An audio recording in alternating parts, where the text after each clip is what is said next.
আসসালামু আলাইকুম এভরিওয়ান। আপনারা সবাই কেমন আছেন? আশা করি আল্লাহর অশেষ রহমতে খুব ভালো আছেন। তো আজকের রেসিপি ইউনিক সিদ্ধ চালের ডিমের চাপটি বা দোসা। তো এইখানে আমি 300 গ্রাম ভাত রান্নার যে সিদ্ধ চালটা আছে সেটা নিয়ে নিলাম। আবুকাস।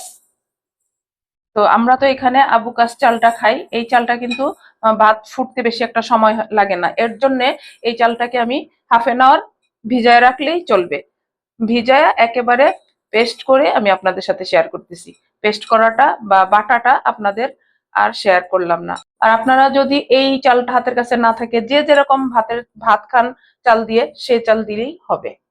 এই যে দেখেন, চালটা আমি একেবারে ব্লেন্ডারে একটু আধা ভাঙা, একটু দানা দানা আছে, তাহলে চাপটিটা বা দোসাটা খেতে অনেক মজা হয়।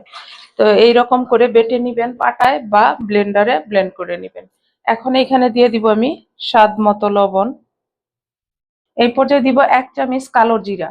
ইউনিক ইউনিক বলে কথা, তাই না? এই পর্যায়ে দিব 4টা কাঁচামরিচ আধা ছেঁচা করে নিছি। এটা ছেঁচেই দিবেন, কেটে দিবেন না, তাহলে আসল টেস্টটা পাবেন। আর এখানে একটা বড় সাইজের পেঁয়াজ এভাবে ছেঁচে নিছি।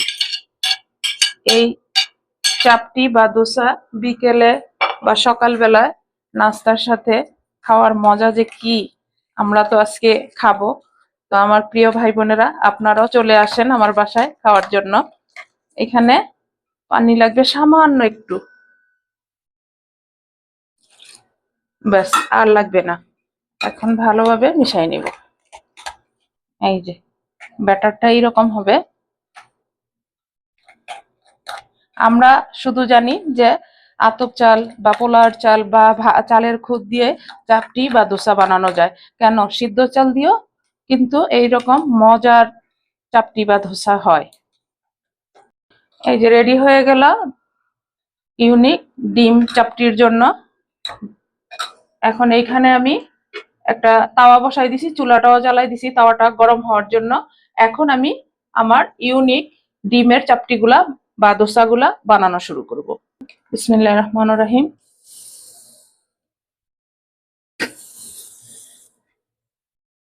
একেবারে সহজ, কিন্তু খাইতে অসম্ভব মজা। আমার মতো চাপটি বা দোসা কার কার পছন্দ অবশ্যই জানাবেন, আর আমার এই রেসিপিটা ফলো করে বানাবেন, খাবেন, খেয়ে দেখবেন অন্যরকম একটা টেস্ট। এই কালো জিরার ফ্লেভারটা যে এত ভালো আসে, বাসায় না বানালে কিন্তু বুঝতে পারবেন না। এখন ঢাকনাটা দিয়ে দিব। 1 মিনিটের মতো আমি ঢাকনাটা দিয়ে রাখলাম।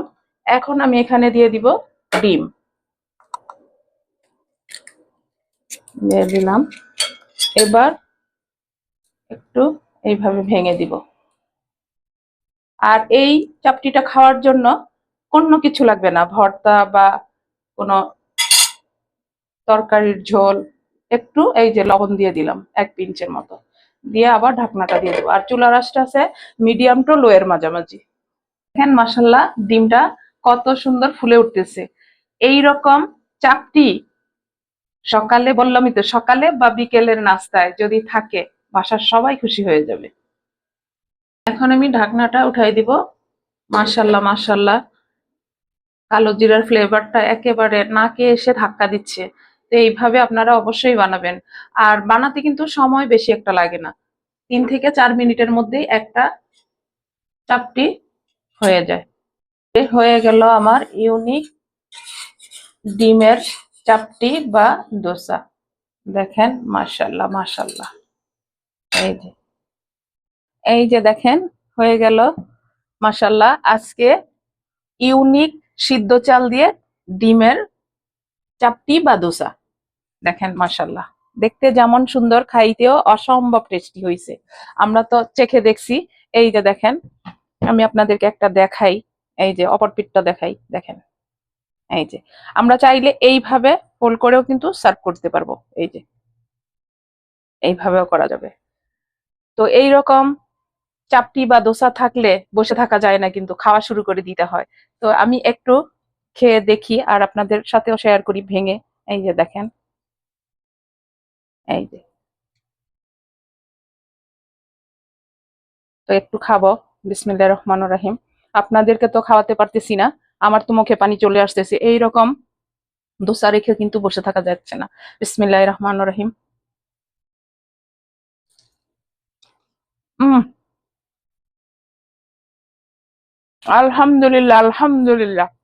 আমার প্রিয় ভাই বোনেরা, চট জলদি এই চাপটি বা দোসা বানিয়ে বাসায় খেয়ে নিন, না হলে সময় লস হয়ে যাবে। প্লিজ। তো আজকের এই রেসিপি যদি আপনাদের কাছে একটুও ভালো লাগে তাহলে আমার চ্যানেলটাকে লাইক শেয়ার করে আমার পাশে থাকবেন প্লিজ আমার ভাই বোনেরা। তো যাই হোক, আজকে তো আমি এই ইউনিক দোসা আপনাদের সাথে শেয়ার করলাম। আপনারাও বাসায় বানাবেন, খাবেন, আমাকে কমেন্টসে জানাবেন। আমি এখন আপনাদের কাছ থেকে বিদায় নিব, আবার নতুন কোনো রেসিপি নিয়ে আসবো। আল্লাহ হাফেজ।